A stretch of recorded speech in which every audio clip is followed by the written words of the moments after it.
Modern physics series का ये हमारा लेक्चर नंबर 14 है। अब तक हमने बोर का एटम मॉडल पढ़ा, ऑर्बिट का रेडियस निकाला, वेलोसिटी निकाली और एनर्जी लेवल्स का फॉर्मूला भी समझा।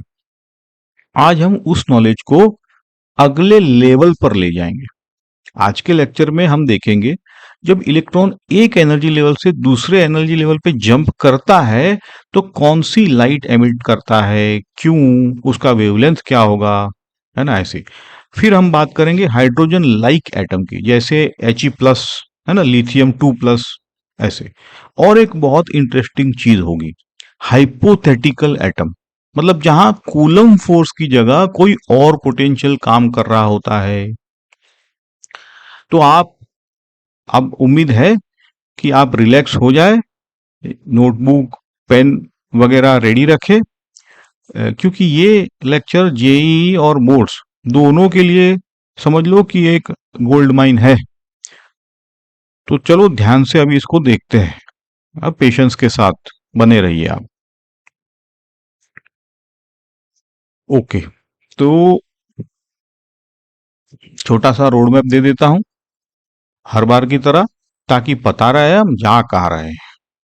पहला नंबर फ्रीक्वेंसी और wavelength of the emitted radiation, वो करेंगे। दूसरा नंबर इलेक्ट्रॉन की काइनेटिक और पोटेंशियल एनर्जी कैसे चेंज होती है। तीसरा, बोर मॉडल को हाइपोथेटिकल एटम, उस पे ऊपर वही मॉडल अप्लाई कर देंगे। चौथा, हाइड्रोजन लाइक एटम में आर, वी और ई का स्केलिंग क्या है।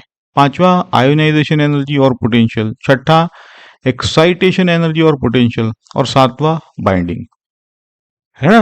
ये 5, 6, 7 थोड़े एक दूसरे को रिलेटेड है। बाइंडिंग यानी सेपरेशन एनर्जी। एक थोड़ा सा काइंड ऑफ प्री रिक्विजिट है ना। आपको ये जो लेक्चर 13 की वो फार्मूला याद होनी चाहिए, पता है, En = -13.6 into Z square upon N square electron volt. अगर वो क्लियर है तो आज का लेक्चर बटर की तरह स्मूथ हो जाएगा। ठीक है, अब देखिए, सारे सेक्शन देख लिया आपने। अब हम सेक्शन वाइज शुरू करते हैं। तो पहला सेक्शन ले लेते हैं अभी। ओके, सेक्शन 1 था हमारा एमिटेड रेडिएशन का फ्रीक्वेंसी और उसका वेवलेंथ। देखिए, जब इलेक्ट्रॉन इनिशियल स्टेट मतलब Ni से फाइनल मतलब NF, इस पर ट्रांजिशन करता है, यानी एक ऑर्बिट से दूसरी ऑर्बिट में जंप करता है, तो एक फोटोन रिलीज होता है और उस फोटोन की एनर्जी होती है दोनों लेवल्स के एनर्जी डिफरेंस के बराबर। यह है बोर का थर्ड पॉस्टुलेट, याद है। तो लिखते हैं HF = EF - EI। यहां H प्लैंक्स कांस्टेंट है और F फ्रीक्वेंसी। फ्रीक्वेंसी निकालनी है तो देखो, ये EF - EI अपॉन H। अब एनर्जी की जगह बोर वाली वैल्यूज डालिए, तो F आ जाता है आपका -Z² RC × 1/NF² - 1 ये NI। यहां R है राइडबर्ग कांस्टेंट और C स्पीड ऑफ लाइट, है ना। अब फ्रीक्वेंसी को वेवलेंथ से अगर रिप्लेस करते हैं, क्योंकि F = C/λ, है ना, तो मैग्नीट्यूड लेकर हमें मिलता है हमारा ये जो स्टार फॉर्मूला है, वेव नंबर, यानी 1/λ। ये हो जाता है R × Z² × 1/NF² - NI। ये वाला स्टार फॉर्मूला है। ये जो 1/λ को हम न्यू बार भी कहते हैं, वेव नंबर, है ना। ये क्या बताता है कि पर मीटर कितनी वेव्स आ रही है, समझे। ये स्पेस में समझ लो कि फ्रीक्वेंसी है। अच्छा, राइडबर्ग कांस्टेंट की वैल्यूज आपको याद रखनी है, पिछले लेक्चर में भी मैंने कहा था 1.097 × 10⁷ मीटर। ये 10⁷ नहीं भूलना है। और एक इंपॉर्टेंट बात, एमिशन के केस में Ni बड़ी होती है और NF ऑब्वियसली छोटी। ओके, इसलिए 1/nf जो स्क्वायर है वो बड़ा हो जाता है और जो न्यू बार है वो पॉजिटिव आता है ना। ये हमेशा आप कर लेना, पहले चेक, सॉल्विंग के पहले देख लेना ये सारी चीजें। अगर साइन गलत आया तो ट्रांजिशन उल्टा हो जाएगा, है ना। मतलब आपकी गलती है तो आपने ट्रांजिशन को अगर समझा है तो उल्टा समझा है, तो ये सारी चीजें हैं। चलो आगे बढ़ते हैं इसको। अब यहाँ एक देखो, इसमें कमाल की बात है, ये जो राइडबर्ग वाला फॉर्मूला सिर्फ हाइड्रोजन के लिए एप्लीकेबल है क्या? नहीं, ये सारों के लिए है। ये हर उस एटम पे या आयन के लिए चलता है जिसके पास सिर्फ एक ही इलेक्ट्रॉन बचा हो। इसे ही हम कहते हैं हाइड्रोजन लाइक या वन इलेक्ट्रॉन स्पीशीज, ऐसा। तो टेबल देखिए, हाइड्रोजन जिसका Z1 है, सिंगली आयोनाइज बोलेंगे इसको, He+, Z2 है ना। मतलब हीलियम के पास एक इलेक्ट्रॉन, दो होते हैं, एक निकाल दिया। डबली में डबली आयोनाइज लिथियम बोलेंगे, Li2+ बोलते हैं। Z इक्वल लिथियम के लिए 3 होता है। और ट्रिपली आयोनाइज भी होता है, बेरिलियम वगैरह, उसके पास Z4 होता है। लेकिन इन सबके पास इलेक्ट्रॉन अब एक ही है, इसलिए बोर का मॉडल इन पर परफेक्टली अप्लाई होता है, ऐसा। और हाँ, ये डायग्राम देखिए, जब इलेक्ट्रॉन नीचे गिरता है ना, हायर लेवल से लोअर लेवल पर, तब फोटोन एमिट होता है, रेड एरो देखो। और जब इलेक्ट्रॉन ऊपर जाता है n=1 से किसी हायर स्टेट में, तब उसे एनर्जी एब्सॉर्ब करनी पड़ती है। इनफैक्ट एनर्जी एब्सॉर्ब करके ही वो ऊपर जा सकता है ना। जो पीला सारा ये जो दूसरा एरो है, ऐसा। तो याद रखना, नीचे गिरना मतलब एमिशन, ऊपर चढ़ना मतलब एब्सॉर्प्शन। ये छोटा सा पॉइंट है, बट एग्जाम में बड़ा काम का पॉइंट है ये। हो गया, तो ये हमारा सेक्शन 1 था। अब आता है सेक्शन 2, इलेक्ट्रॉन की काइनेटिक और पोटेंशियल एनर्जी। ओके, तो यहां हमारा पहला एग्जाम्पल है। देखो सवाल ये है, जब इलेक्ट्रॉन लोअर लेवल से हायर लेवल पर जाता है तो उसकी काइनेटिक एनर्जी और पोटेंशियल एनर्जी का क्या होता है। देखो अच्छा सवाल है, बढ़ती है या गिरती है। अब फॉर्मूला देखिए, काइनेटिक एनर्जी होता है K0/n²। मतलब kinetic energy inversely proportional n² के लिए है, और पोटेंशियल है -2k0/n²। तो दो चीजें तुरंत नोटिस कीजिए, एक है पोटेंशियल एनर्जी का मैग्नीट्यूड काइनेटिक एनर्जी के मैग्नीट्यूड से डबल है ना। Modulus of U equals 2 times of K बोल दो। ये हाइड्रोजन एटम का सिग्नेचर रिलेशन है, याद कर लीजिए। और दूसरा, total energy kinetic energy plus U, ये आता है -K0/n², है ना। यानी वही नेगेटिव एनर्जी जो बाइंडिंग दिखा रहा है। ये सारी चीजें डिस्कस तो की है। अब इन फॉर्मूलास को ध्यान से देखें और सोचो, एन बढ़ने पर क्या होगा, है ना। ये जैसे कहा, एन का खेल है, और यहां है उसका जवाब ग्राफ के साथ। देखो अच्छा ग्राफ है ये। काइनेटिक एनर्जी का कर्व देखो, काइनेटिक एनर्जी हमेशा पॉजिटिव है, और एन बढ़ने के साथ ये नीचे आ रही है जीरो की तरफ। ठीक है, मतलब इलेक्ट्रॉन को जब एक्साइट करते हैं उसकी एनर्जी घट जाती है, और ऑर्बिट बढ़ती है, काइनेटिक एनर्जी घटती है, ये याद रखना। रेड कर्व पोटेंशियल एनर्जी का है, हमेशा नेगेटिव है, क्योंकि इलेक्ट्रॉन बाउंड स्टेट में है ना। तो सन और अर्थ के बीच में भी जो पोटेंशियल एनर्जी है वो नेगेटिव होगी, क्योंकि बाउंड स्टेट है। एनीवेज, उसे पकड़ के रखा है न्यूक्लियस ने, और इसका मैग्नीट्यूड काइनेटिक एनर्जी से डबल होता है, जैसे अभी देखा। अब ये इंटरेस्टिंग है, जैसे जैसे एन बढ़ता है पोटेंशियल एनर्जी कम नेगेटिव हो जाती है, यानी नंबर लाइन पर वो ऊपर की तरफ बढ़ रही है, तो टेक्निकली पोटेंशियल एनर्जी इंक्रीज हो रही है। और जब एन इन्फिनिटी की तरफ जाता है पोटेंशियल एनर्जी अपने मैक्सिमम पे यानी जीरो पर पहुंच जाती है। मतलब क्या, इलेक्ट्रॉन न्यूक्लियस से फ्री हो गया, इनफाइनेटली दूर हो गया। तो ये एक लाइन में याद रखिए, है ना। ध्यान से देखो, एन बढ़ेगा तो के ई घटेगा, पी बढ़ेगी, मतलब कम नेगेटिव होगी, और टोटल एनर्जी जीरो की तरफ बढ़ेगी। ये कॉन्सेप्चुअल क्वेश्चन हर साल बोर्ड और जेई दोनों में घुमा फिरा के आता ही रहता है।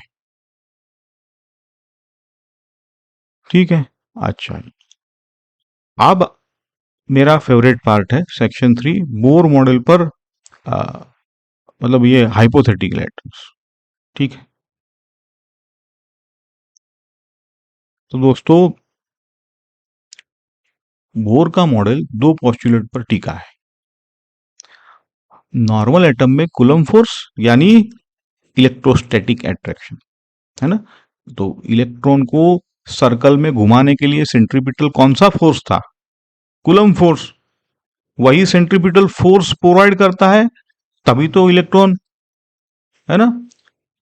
इसलिए लिखते हैं जो भी small k Z square upon r square equal to m v square by r. तो ऐसा कोई, मैं जैसे मैंने कहा m v square by r कोई बैलेंस नहीं है, वो एम ए है। और ये इलेक्ट्रोस्टैटिक उसको देता है घुमाने के लिए सेंट्रीपिटल फोर्स। जैसे आप रस्सी को स्टोन बांध के घुमाओ, तो जो सेंट्रीपिटल फोर्स रहता है आपके हाथ के ऊपर, उसी लिए तो वो गोल घूमता है। अगर नहीं है तो फिर वो गोल क्यों घूमेगा, सीधा चला जाएगा। ये ऐसी बात है ना। सर्कुलर मोशन की बात है। चलो आगे बढ़ते हैं।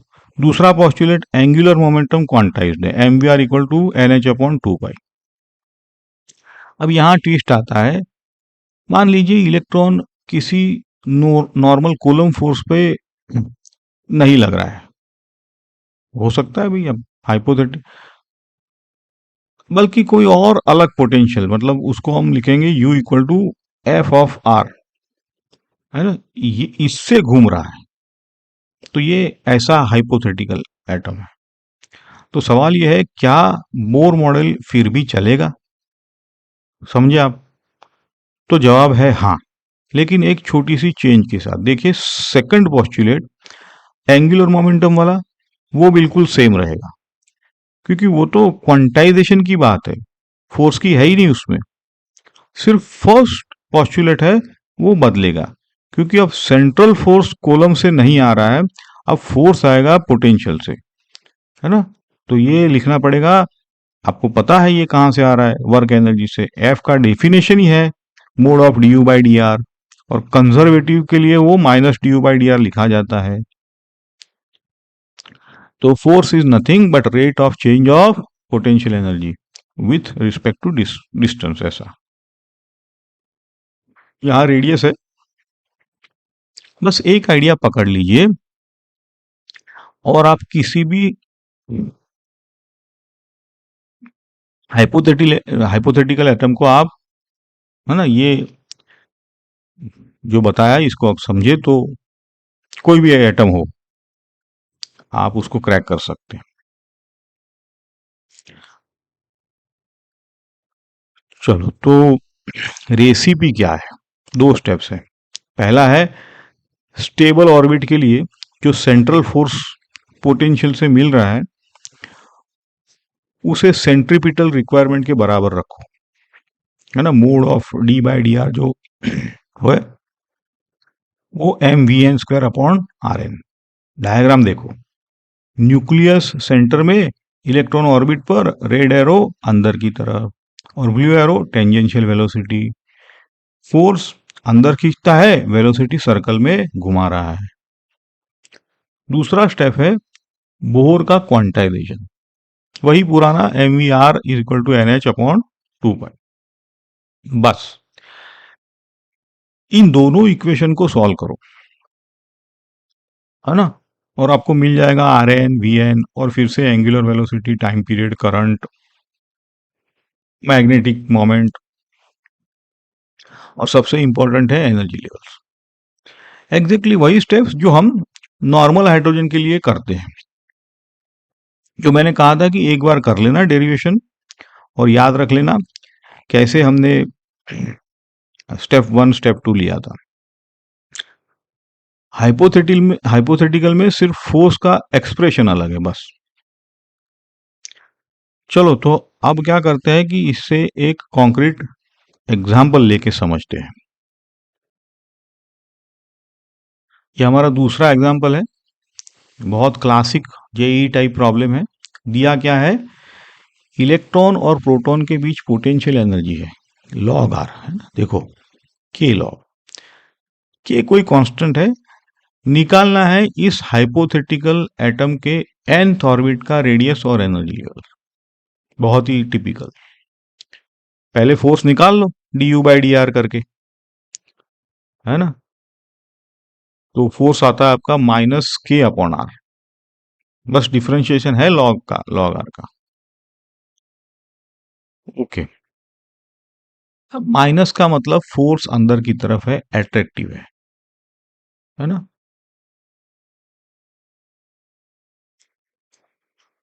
ओके, अब ये फोर्स ही तो सेंट्रीपिटल फोर्स है, तो m v square upon r equal to लगा दो जो भी निकला है के अपॉन आर, दोनों तरफ से आर कैंसल, बहुत सुंदर।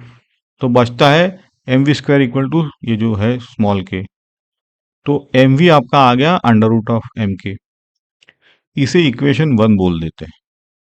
अब Bohr quantization m we are equal to N H upon 2 pi था, ये इक्वेशन 2 था।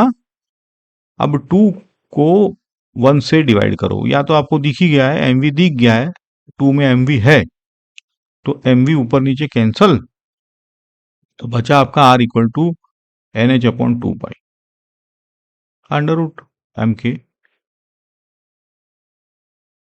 तो ये यही है हमारा रेडियस का फॉर्मूला। नोटिस क्या करो, radius directly proportional to n है। हाइड्रोजन की तरह क्या होता है, हाइड्रोजन तो एन स्क्वायर अपॉन जेड था, याद रखना है। तो अलग पोटेंशियल तो अलग डिपेंडेंस। अब एनर्जी है, काइनेटिक एनर्जी होता है हाफ एम वी स्क्वायर, तो हाफ के, और देखिए ये एन पर डिपेंड ही नहीं करता है ना, potential energy k log r था, तो total energy half k plus k log r. R की वैल्यू डाल दो, थोड़ा सिंप्लीफाई करो और मिलता है E N equal to k by 2 into 1 plus log of f n square h square जो भी है अपॉन 4 पाई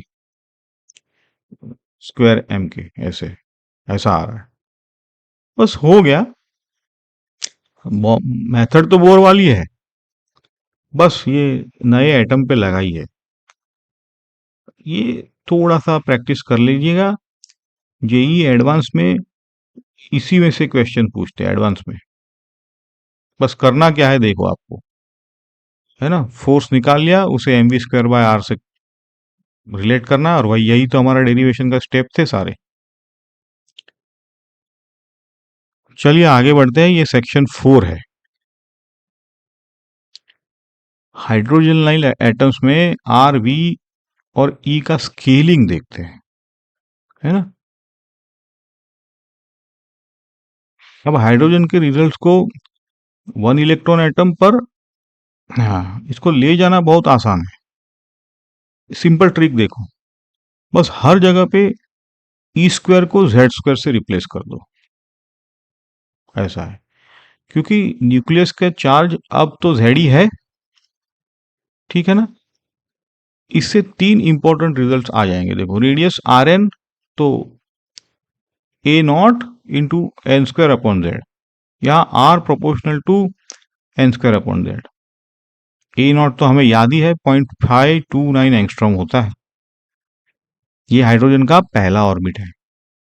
अब जेड बढ़ेगा तो रेडियस छोटा होगा, क्योंकि स्ट्रॉन्ग न्यूक्लियस इलेक्ट्रॉन को पास खींच लेता है। Velocity v n proportional to Z upon n था, ये याद रखना है। R Z square upon n था, वी जेड अपॉन एन होता है। V1 की value 2.19 into 10 to the power 6 metre पर सेकंड।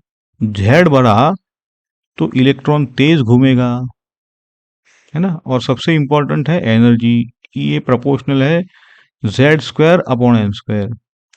तो E1 हाइड्रोजन का -13.6 वोल्ट इलेक्ट्रॉन वोल्ट था, इसलिए ग्राउंड स्टेट में होती है -13.6 इंटू जेड स्क्वायर। देखिए बॉक्स में हाइड्रोजन -13.6, He प्लस आता है -54.4 और लिथियम 2 प्लस -122.4 इलेक्ट्रॉन वोल्ट में।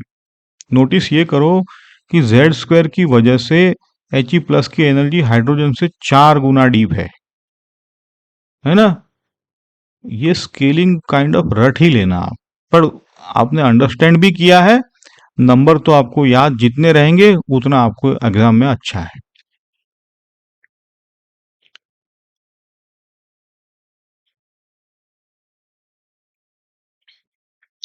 अब He प्लस का एनर्जी लेवल डायग्राम देखते हैं, और ये डायग्राम बहुत कुछ बताता है। हर लेवल की एनर्जी देखो, -54.4 अपॉन एन स्क्वायर, ठीक है ना। ये तो n इक्वल टू 1 पर -54, 2 पर -13.6, 3 पर 6.09, 4 पर -3.4, और बढ़ते बढ़ते बढ़ते आगे जीरो की तरफ। एक चीज गौर से देखिए, जैसे जैसे ऊपर जाते हैं तो आपको तो पता ही है लेवल एक दूसरे से बहुत पास पास आते हैं, टॉप पर क्राउडेड हो जाते हैं। ग्राउंड स्टेट अकेला नीचे दूर पड़ा हुआ दिख रहा है, ये फिजिकली रियल है। हायर लेवल्स के बीच ना एनर्जी गैप छोटा होता जाता है। रेड एरोस कुछ एमिशन ट्रांजिशंस दिखा रहे हैं जब इलेक्ट्रॉन नीचे गिरता है। तो जो दूसरा वाला एरो है वो n इक्वल टू 1 तक की बड़ी जंप है, जिसे लाइमन टाइप ट्रांजिशन भी कहते हैं, जो सबसे एनर्जी ज्यादा रिलीज करती है। और ये ग्राउंड स्टेट की वैल्यूज है। हाइड्रोजन में -13.6, हीलियम में 4 गुना बोला उसका, याद रखो -54 और लिथियम 2 प्लस में 122.4। अब ये जो नंबर्स है ना, ये आपके फिंगर टिप्स पे होने चाहिए। यही तो है एग्जाम का काम, कुछ चीजें आपको फिंगर टिप्स पे होनी चाहिए तो एग्जाम में अव्वल आने के लिए। अच्छा, ये तीसरा सवाल है। सवाल क्या कहता है, He प्लस आयन को आयोनाइज करने के लिए जो फोटोन चाहिए उसका मिनिमम वेवलेंथ क्या होगा। आसान है। तो सबसे पहले ग्राउंड स्टेट का एनर्जी देखो, N1 है, Z2 है, तो आपका E1 हो जाएगा -13.6 इंटू 4, तो हो ही गया -54 इलेक्ट्रॉन वोल्ट। इसका मतलब है इलेक्ट्रॉन को पूरी तरह से फ्री करने के लिए कितना चाहिए, 54.4, ये एनर्जी चाहिए होगी।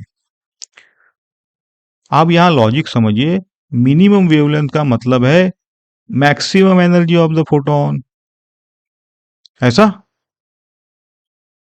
या नहीं। रुको, मिनिमम वेवलेंथ मीन्स बस उतनी ही एनर्जी जितनी आयोनाइज करने के लिए काफी हो। तो उस मिनिमम फोटोन की एनर्जी कितनी होनी चाहिए, 54.4 इलेक्ट्रॉन वोल्ट के बराबर होनी चाहिए। और छोटी वेवलेंथ मतलब वो तो ज्यादा एनर्जी हो जाएगी, वो भी आयोनाइज करेगी पर वो मिनिमम नहीं है, कहने का मतलब ये है। तो lambda equal to h c upon E, values डालिए, एच इंटू सी ऊपर और ई को जूल्स में कन्वर्ट करके नीचे। तो आंसर आपका देखो क्या, लगभग 22.8 नैनोमीटर। और एक नोट है, अगर इससे भी छोटी वेवलेंथ का फोटोन आया तो एटम तो फिर भी आयोनाइज होगा, और निकला हुआ इलेक्ट्रॉन क्या करेगा, एक्स्ट्रा काइनेटिक एनर्जी लेके भागेगा। ये फोटो इलेक्ट्रिक वाली फील दे रहा है ना? कॉन्सेप्ट कनेक्ट हो रहा है कि नहीं? चलो आगे बढ़ते हैं। चौथा एग्जाम्पल है, कैलकुलेशन है इसमें हैवी पर बहुत सेटिस्फाइंग भी है। एच प्लस आयन को एक्साइटेड स्टेट एन से ग्राउंड स्टेट पर लौटा है और दो फोटॉन्स एमिट करता है एक के बाद एक। वेवलेंथ दिया हुआ है देखो, दोनों 1026 और 304 एंगस्ट्रॉम में। निकालना है एन क्या था, सोचो जरा। तो यहाँ पे की आइडिया ये है, दो सक्सेसिव फोटोन मिलकर पूरा एन से 1 तक का गैप कवर करते हैं, तो उनके वेव नंबर ऐड होंगे, यानी 1 अपॉन लैम्डा, लैम्डा 1 है, प्लस 1 अपॉन लैम्डा 2, ये इक्वल हो जाएगा R Z square into 1 minus 1 upon N square. ऐसा है। अब इस इक्वेशन को एन के लिए रीअरेंज करो, तो 1 upon N square equal to 1 minus lambda 1 plus lambda 2 upon lambda 1 lambda 2 into जो भी है आपका 1 अपॉन आर जेड स्क्वायर। अब नंबर्स डालिए, लैम्डा 1 प्लस लैम्डा 2 है ना सारे, इनटू ये राइडबर्ग कर देना, तो कैलकुलेट करने पर आपका 1 अपॉन एन स्क्वायर 0.027 पाए। जैसे मैंने कहा ना, ये इससे आप बच नहीं सकते, थोड़ा यहाँ पे अलजीब्रा तो है ही इन्वॉल्व, कोई इसमें शॉर्टकट नहीं है। इसमें ऐसा है कि टूट पड़ो, बस कर दो सब कुछ पेन पेपर लेके। तो एन आपका अंडर रूट ऑफ 1 अपॉन 0275 6.03। तो यहाँ तो एन इंटीजर होना चाहिए, तो आपका एन 6 बोल दो। ऐसा छोटा राउंडिंग आया, यहाँ घबराइए मत, एक्सपेरिमेंटल वैल्यूज में ये नॉर्मल है, आंसर क्लियरली 6 ही है।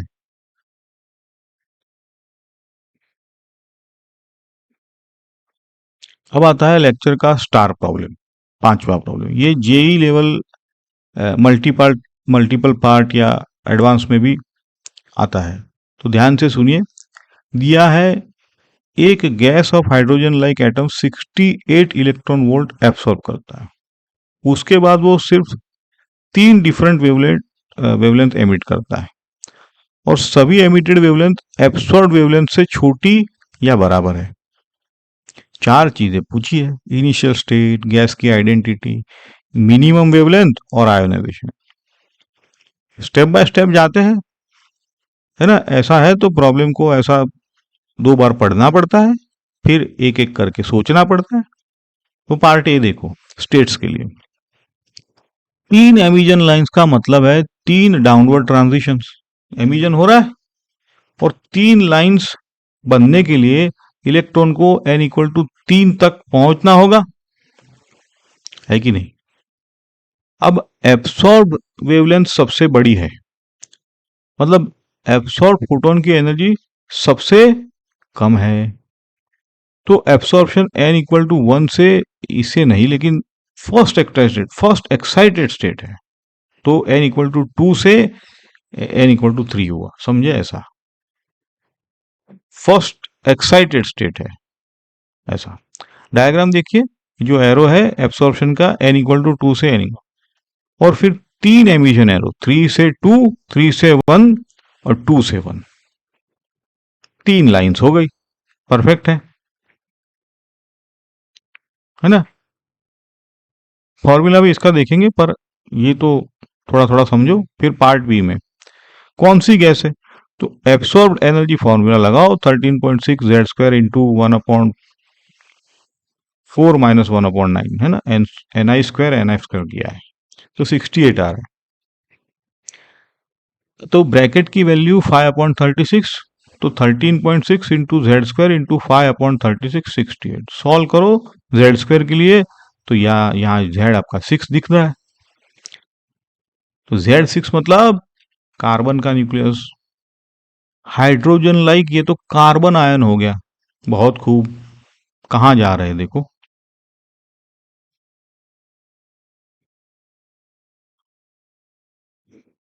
ओके, चलिए बाकी के पार्ट्स। सी में पूछा है मिनिमम वेवलेंथ। मिनिमम वेवलेंथ का मतलब अभी तो समझा कि मैक्सिमम एनर्जी चाहिए होगी, है, जो है n इक्वल टू 3 से n इक्वल टू 1 होगा। फॉर्मूला क्या है? 1/λ मिनिमम के लिए आर जेड स्क्वायर इंटू 1/1 जो भी है 3 का स्क्वायर, 1/9 होता है। तो आर जेड स्क्वायर इंटू 8/9, तो lambda minimum 9/8 are Z square. Z 6 डालिए, जेड स्क्वायर 36, और आंसर आता है लगभग 28.5 एंगस्ट्रॉम। कोई शॉर्टकट नहीं, जैसे मैंने कहा पेन पेपर लेके आपको अलजीब्रा करना है। शुरुआत में अगर टफ लग रहा है तो भी आपको पैटर्न दिख जाएगी कि कैसे इसको करते हैं।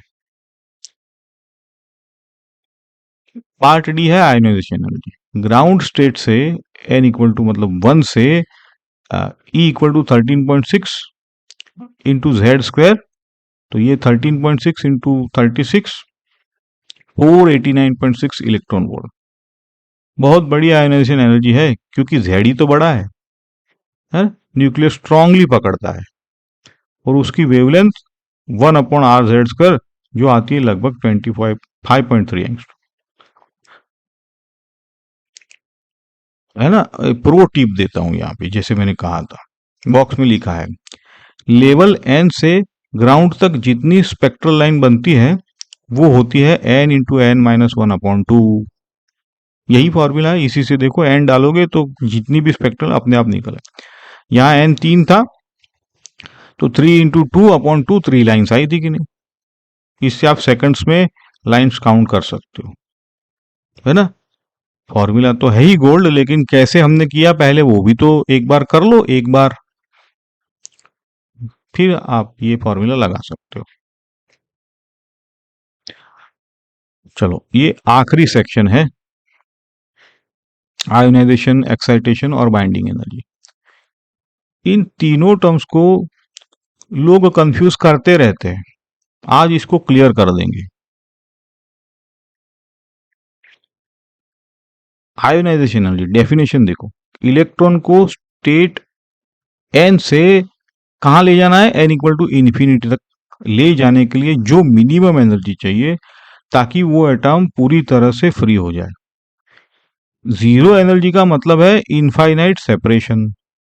फॉर्मूला सीधा है, E ionization is equal to minus E N equal to 13.6 Z square upon N square electron volt में। तो ग्राउंड स्टेट से हाइड्रोजन की 13.6, He प्लस की 54.4 और Li2 प्लस की 122.4 इलेक्ट्रॉन वोल्ट। अब आयोनाइजेशन पोटेंशियल समझो, ये एनर्जी नहीं है, ये वोल्टेज है। डेफिनेशन देखो, वो पोटेंशियल डिफरेंस जिसमें से एक फ्री इलेक्ट्रॉन को रेस्ट से एक्सेलरेट करे ताकि उसकी काइनेटिक एनर्जी आयोनाइजेशन एनर्जी के बराबर हो जाए, समझे। तो नंबर सेम रहता है, बस यूनिट बदलता है। V of ionization equal to E n upon जो स्मॉल ई है, तो ये हो जाएगा 13.6 Z square upon N square volt में। तो हाइड्रोजन का 13.6 वोल्ट, He का 54.4 वोल्ट में आएगा। एनर्जी इलेक्ट्रॉन वोल्ट में है, पोटेंशियल वोल्ट में है। बस यही डिफरेंस याद रखना काफी है। एक्साइटेशन में मतलब है जब इलेक्ट्रॉन ग्राउंड स्टेट से किसी हायर लेवल पर जाता है तो वो एब्सॉर्प्शन के थ्रू जाएगा। पहले नेमिंग क्लियर कर लेते हैं क्योंकि यहाँ स्टूडेंट्स गलती करते हैं। n इक्वल टू 2 को कहते हैं first excited, n equal to 3 को सेकंड, 4 को थर्ड। मतलब nth एक्साइटेड स्टेट होता है n+1 वाला लेवल, है ना। एक ऑफ बाय 1 है, ध्यान यही रखना बस। तो एक्साइटेशन एनर्जी हो जाएगा E higher minus E lower. Hydrogen के लिए फर्स्ट एक्साइटेशन मतलब n इक्वल टू 2 की एनर्जी -3.4 है, तो माइनस n इक्वल टू 1 की -13.6, तो ये 10.2 इलेक्ट्रॉन वोल्ट देता है। और एक्साइटेशन पोटेंशियल वो हो जाएगा एक्साइटेशन एनर्जी अपॉन ई, छोटा ई। तो हाइड्रोजन का first excitation potential 10.2 volt. Same logic जैसा आयोनाइजेशन पोटेंशियल में है वही था।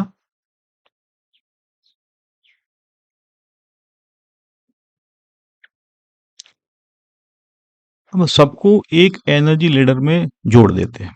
देखिए टेबल n इक्वल टू 1 पर -13.6 ये ground state, n equal to 2 पर -3.4 first excited, n equal to 3 पर -1.4 सेकंड एक्साइटेड, और n इक्वल टू इंफिनिटी पर 0 एटम आयोनाइज्ड हो गया। अब बाइंडिंग एनर्जी जिसे सेपरेशन एनर्जी भी कहते हैं, डेफिनेशन है जब एटम बनता है यानी इलेक्ट्रॉन इंफिनिटी से आकर स्टेट एन में सेटल होता है, तब जो एनर्जी रिलीज होती है वही तो बाइंडिंग एनर्जी है। और ये एग्जैक्टली आयोनाइजेशन एनर्जी का नेगेटिव होना चाहिए, नेगेटिव है, यानी E binding equal to E N. Hydrogen ground state की बाइंडिंग एनर्जी 13.6 थी इलेक्ट्रॉन वोल्ट, उतनी ही एनर्जी जो उसे तोड़कर फ्री करे, है ना, उतनी ही तो लगती है। ऐसा है कि आपने लेके आए फिर उसको तोड़ने में भी तो उतनी एनर्जी लगेगी, तो वापस चला जाएगा। देखिए डायग्राम में जो पीला एरो दिखिए, ग्राउंड स्टेट से इंफिनिटी तक का पूरा गैप, वही 13.6 इलेक्ट्रॉन वोल्ट बाइंडिंग एनर्जी है ना।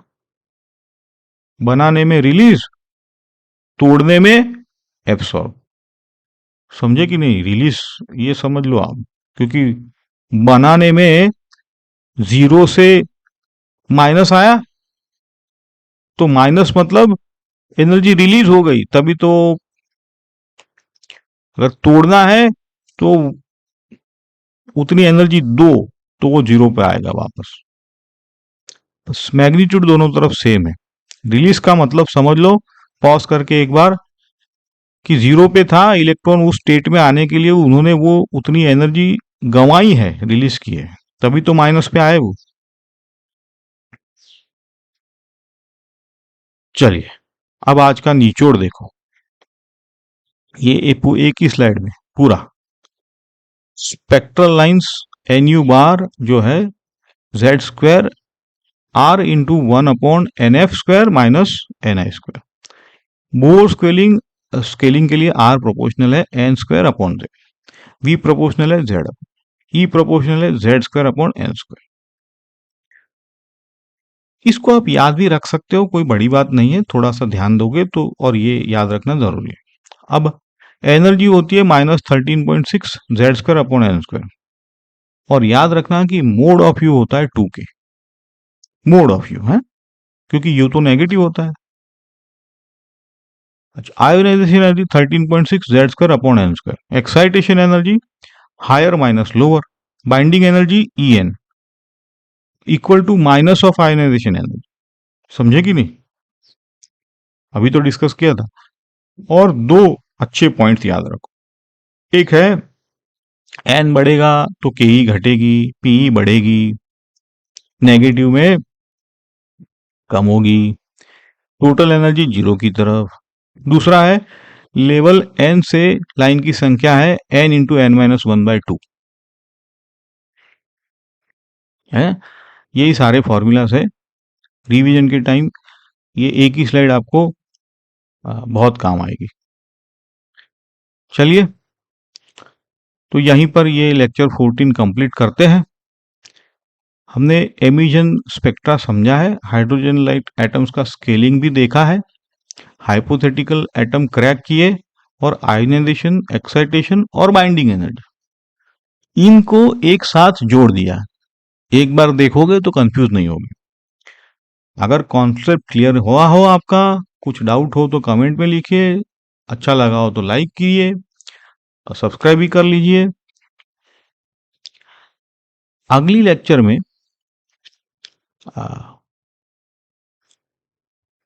एब्सॉर्प्शन स्पेक्ट्रा जो होता है, स्पेक्ट्रल लाइंस, और हाइड्रोजन की line diagram, Lyman, Barmer, Paschen, वो पूरी फैमिली है ना, वो करनी थी लेकिन ये भी जरूरी था इसलिए ये भी कर लिया।